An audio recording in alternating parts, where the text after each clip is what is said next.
Hello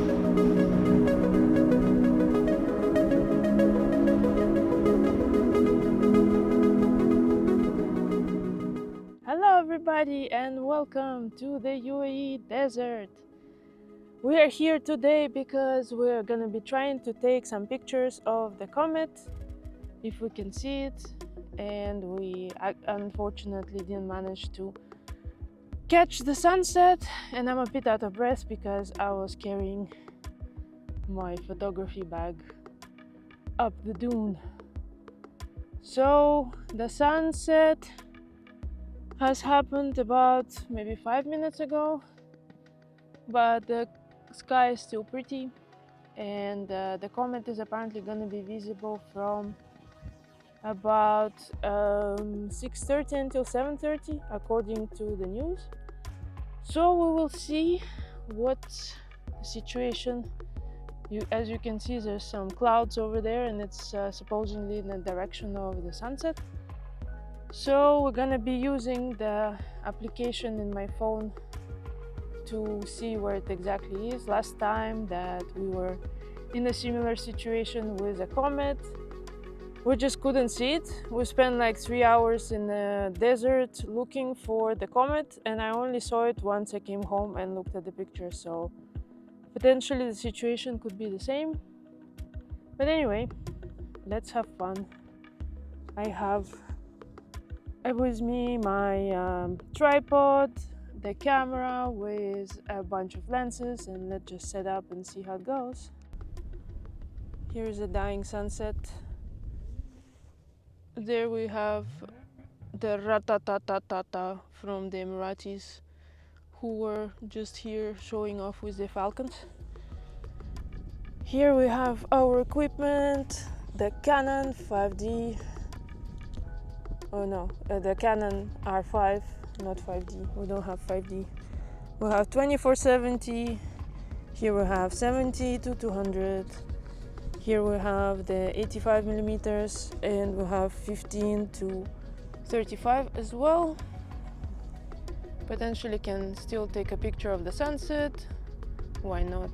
And here's a tripod and my fancy bag that is gonna be full of sand in no time. So for anything related to nighttime photography or night sky photography, it is recommended that you bring a tripod with you.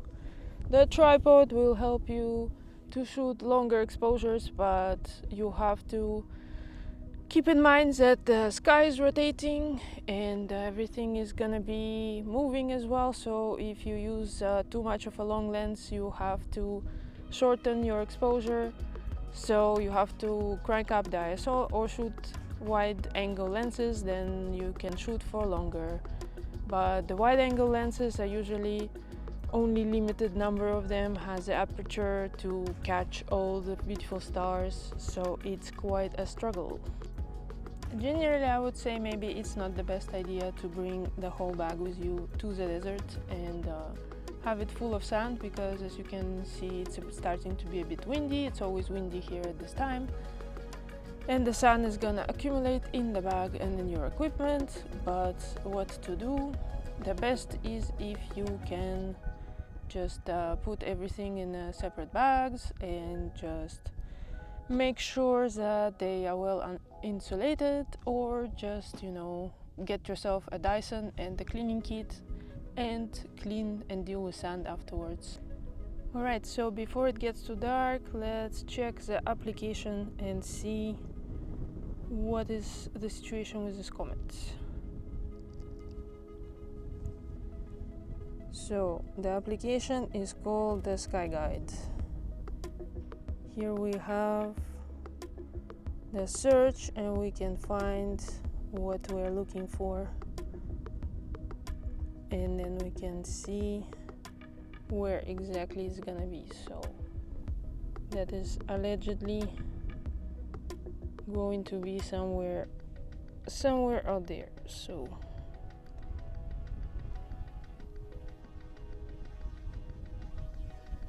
basically there, like there, allegedly, where there are clouds. So let's see, we'll wait and see.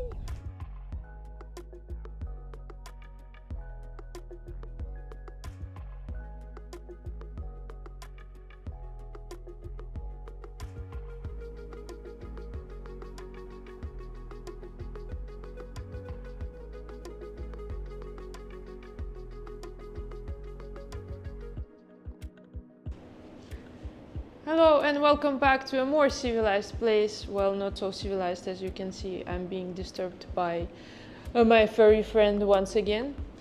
But no more sand, no more wind, and let's finish this video before they start drilling, because there's definitely gonna be some drilling later on. One of the main challenges of shooting this comet, at least in the current situation and in my location, I would say, is the fact that you can't really see it. You can't see it with your own eyes, but there are a few things that you have to consider when you're going out and trying to shoot a similar situation. Basically, number one is that try not to power up your phone too much, reduce the brightness of your screen on your camera so that you don't burn out your eyes too much and you are able to see more of the stars and skies and comets and whatnot.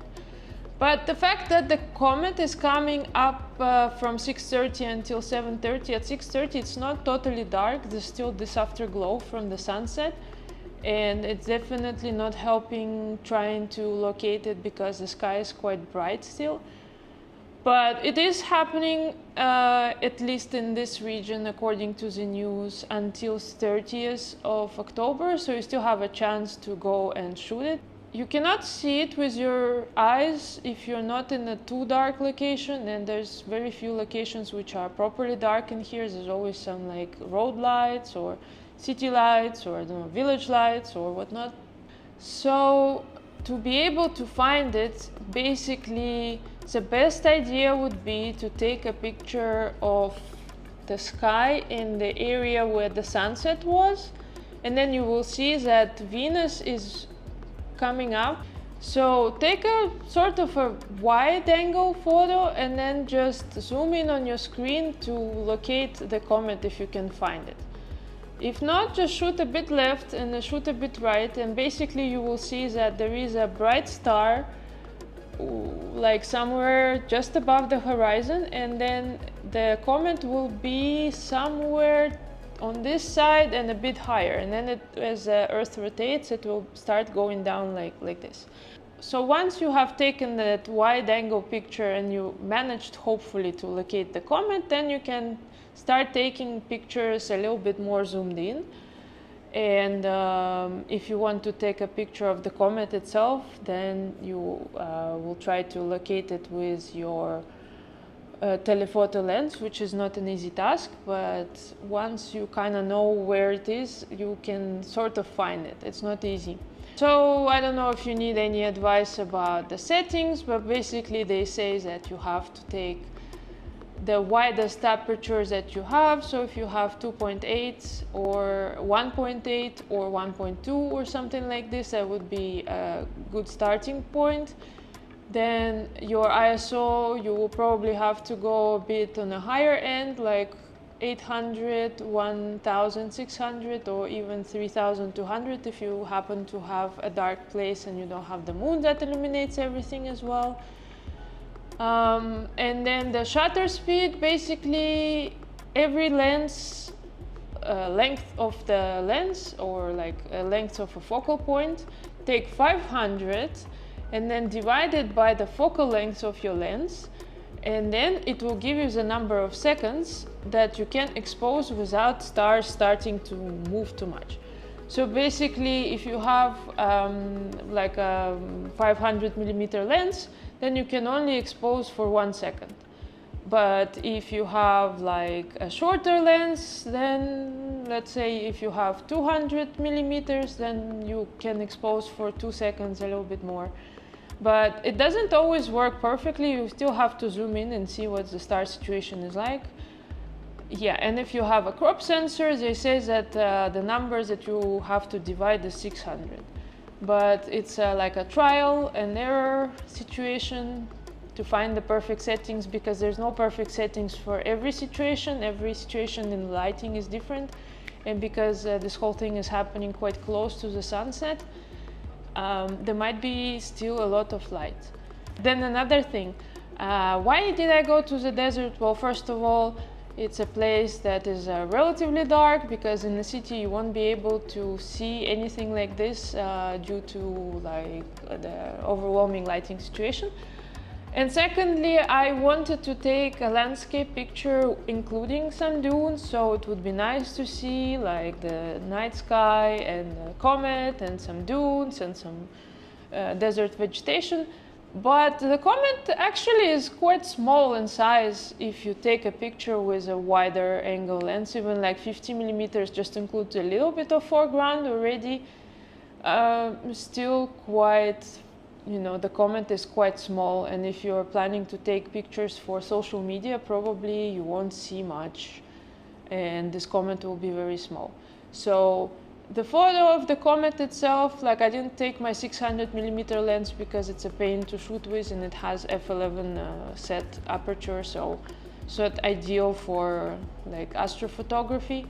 But 200 millimeters, you still can take a nice picture of the comet. Unlikely you will be able to include some foreground unless you are in the mountains maybe, and you can like adjust the mountains with the comet if you're lucky to be in the right position. Yeah, or if you go very low and you have something like more elevated in front of you, maybe you can try. I didn't manage. The whole experience of shooting this didn't bring me much satisfaction myself, because, you know, it would be nice to see the comet with your own eyes, but it's small and it's not that bright, and only with the enhancements like clarity and the haze. It's also a little bit hazy and humid in our area, so the sky is not perfectly clear. Only with that you can actually see it in the pictures. It would be nice to see it with your own eyes, but you know, even having the pictures is good enough. Thankfully, at least I managed to locate it, because previously when we had the comet in 2021, we just couldn't see it at all, and it was also in the direction of the moon, which was so bright.